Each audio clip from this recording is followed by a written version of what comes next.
think we'll probably see it run at least through 2025. I think that's in Ukraine's definite interest. That they're short on manpower. They're being put under tremendous pressure on the front line, but they're also seeing that now it's starting to hurt the Russian economy, and they're increasingly using outdated weapons, and they're borrowing weapons from or getting weapons from North Korea, Iran. They have manpower issues. Ukraine has the capacity, if they can make it last, that this will inflict severe pain on Russia. And so my money, the limited amount of money I have, is on the war running for at least another year. Sten is the director of the Danish Institute of Advanced Study and a professor of war studies at the University of Southern Denmark. Mm-hmm. Welcome to the show. Thank you. It's great to be here. So I wanted to start by asking you about this backdrop of increased Russian nuclear weapons threats over Ukraine. NATO is due to begin its yearly Steadfast Noon nuclear exercise next week. I wanted to ask you a bit about the implications of that. Well, the implications of all of that is that NATO is back as a nuclear alliance. And what NATO leaders mostly want to talk about is the conventional deterrence and defense posture of the alliance, because conventional forces are sort of not as politically sensitive as nuclear forces. But the fact of the matter is that Russia is nuclear saber rattling, and they're clearly trying to intimidate the West with nuclear weapons, and it successfully so. We see in a number of respects that I think there's quite an agreement that the West tends to self-deter when it comes to Russia. And this is about nuclear politics. And the fact of the matter is that NATO, the United States, could not defend NATO and keep Russia out were it not for nuclear deterrence. That is and remains the backbone of NATO. And NATO today, compared to the Cold War, is so much larger. It's much more eastwards, the front line, and the few Western European forces that we have left that can actually move and shoot, they will take their time getting to the frontier. And I know NATO is sort of trying to push the defense line forward, but most of the gear will remain in the West. And so the conventional defense posture that we're building will ultimately rest on extended nuclear deterrence. And that is American. And I think we've seen in the context of the Ukraine war that the Central and Eastern European allies, they have no trust in Western European nations to come to their rescue. They don't believe that they have the muscle power, and they even France and Britain have a few nuclear weapons, but will they use them to sort of extend deterrence to Poland or to Estonia? And they certainly don't trust their political steadfastness. And so this bigger NATO, this more European NATO, has de facto become more Americanized. We are more dependent on the U.S. today than in the past, possibly. Well, Trump is all about posture, right? But when it comes to alliance maintenance and nuclear diplomacy, there's one thing that is really, really, really important, and that's reputation. And having a reputation for holding your line and being credible. Trump doesn't have that type of reputation. He has a reputation of being unpredictable, and of making deals, as he says, with whoever he happens to talk to the next day. And in nuclear alliance politics, that is not a good thing. And it's obvious that Mark Rutte, the new Secretary General, and other NATO leaders, they're now trying to sort of talk up sort of the prospect that NATO will do well, even with a new President Trump. Yeah. This is clearly a type of concerted effort to sort of calm waters, and also to reach out to Trump and say, we will welcome you back if you happen to win. But I think they all are aware that Trump in 2017-18 came close to pulling the plug on NATO. We have a lot of close collaborators, officials bearing testimony to this. And we don't have any signs that he has sort of structured his thinking around national security priorities that include NATO. I spoke to someone who got very close to the people around Trump in the spring, and his message was, "We just don't know." And again, when it comes to nuclear reputation and resolve and credibility, not knowing is a sign of unpredictability. Yeah. And unpredictability when it comes to national security will set off some sort of risk factor in politics, and so nations will start competing for security guarantees, or they will hedge their bets. And in days of old, that was the Europe we knew. It was balance of power Europe, and it led to war and conflict and competition, maybe moments of stability as well. But it was certainly not the Europe of a multilateral, concerted, community-based zone of cooperation and peace, which in many ways is due to NATO. Yeah. And so we see the uncertainty that Trump can bring to the table will bring Europe back to sort of a more competitive, contested, balance of power type environment. Yeah, really fascinating. This sort of leads on to what I was just going to ask you, which was the new NATO chief, Mark Rutte, who took over as Secretary General just at the start of this month. He's been in meetings with Starmer. Jens Stoltenberg left and recently said that if NATO had delivered a fraction of the weapons to Ukraine delivered after 2022, the war with Ukraine might have been prevented. What do you think about this idea that the war with Ukraine might have been prevented? Do you think that's a credible statement?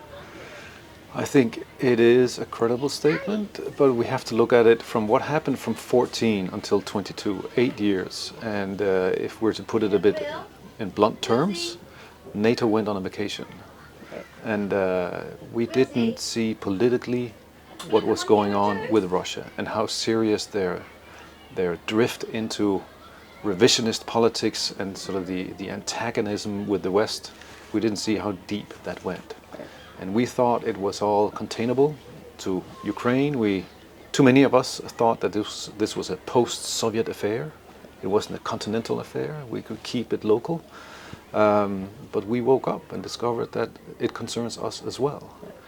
And what happens in Ukraine doesn't stay in Ukraine. And we have, without question, reacted too late to this. And the first Trump presidency was part of that story, because the one geopolitical priority of the Trump presidency was China. And it was certainly not Russia, because Russia was, for Trump, President Trump, number one. We'll see whether there'll be a number two, but in his first term, Russia was all about the legitimacy of his election, and so he didn't want to touch it. And we see that in NATO as well, the effect hereof, that NATO did not really think about in any sort of solid strategic way about what is Russia and what can it do to the continent. NATO did build up some sort of defense capacities. It enhanced its defense posture a little bit after Crimea, and that foundation is very important today, because now they're building it up. But politically, the alliance went on a vacation because this was just too much of a headache. My next question is about Russia, what's happening on the ground right now, and where do you see this conflict going? So we have had moments of hope in the campaign that Ukraine would somehow be able to prevail. There was the fall of 22 when they rolled back in the big Kharkiv area and rolled back Russia's presence. There was the hope for the summer offensive in 2023, very short-lived hope, but nonetheless. And today it's more divided, because Ukraine has said, we cannot roll back the ground presence of the Russians. They're too big. The grind is too heavy for us. We are constantly being pushed back. They're throwing in masses of people and weapons, and this is Russia at its worst or best when they do grinding land warfare. What Ukraine has decided to do, and this we've seen play out for more than half a year, is to strike deep and to take the war to Russia. And so Ukraine is building up its own defense industrial complex because they need their own capacities to do this, because the Western countries have decided our weapons should not hit Russian territory. And so to strike deep, Ukraine is really developing its own capabilities, and they are striking deep into Russia to hit airfields or weapon storages or oil refineries, and to in every way both hamper the Russian war effort and to demonstrate to Russia that Putin is not the strong man he claims to be. Yeah. And that is about shaking the foundation of the Russian regime. And the latest move in this respect is the Kursk invasion of Russia by Ukraine. It's also taking the war to Russia. And this is all in a recognition that we have to play to our advantage when we deal with Russia. We have to be on the offense, even though we're also on the defense when it comes to land warfare. And there's a lot of ingenuity behind this campaign. The Ukrainians are smart people when it comes to war. We have to give it to them, hand it to them in a big way. But they are also making NATO uncomfortable, because NATO allies for the duration of the war, for more than 2 years, have tended to say we will do whatever is necessary, but in Ukraine. But now Ukraine has said whatever is necessary is we have to take it to Russia. And so what we'll see, NATO is a little bit in a bind, because they don't know what to do with Ukraine long term. So they keep kicking the membership of NATO can down the road, and we've seen this in every summit since the war began. They say soon, and now the phrase is when allies agree and conditions are met. And this is what I would call a lot of elasticity in whatever NATO says. And then NATO is sort of offering that we will furnish weapons for as long as it takes, and they're struggling. They cannot really do that. They're always sort of behind developments on the battlefield. So the latest trend, and I think we'll see this grow tremendously in the coming months and the next year. I think the war will last for some time. Is that allies will build up Ukraine's defense industry, because then they can better run their own war, and the risk will be more localized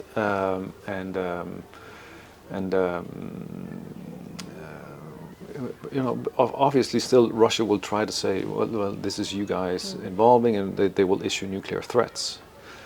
And so it's back to this resolve for reputation, to say that we have made a distinction and we stand by it. And so the future of this NATO commitment to building up Ukraine and allowing them to go deep into Russia will take resolve, and then we're back to the politics. Can they actually do that? And as Trump says, we will have to see. I think there's a fair chance. I mean, there are a significant number of allies that would like to see this happen.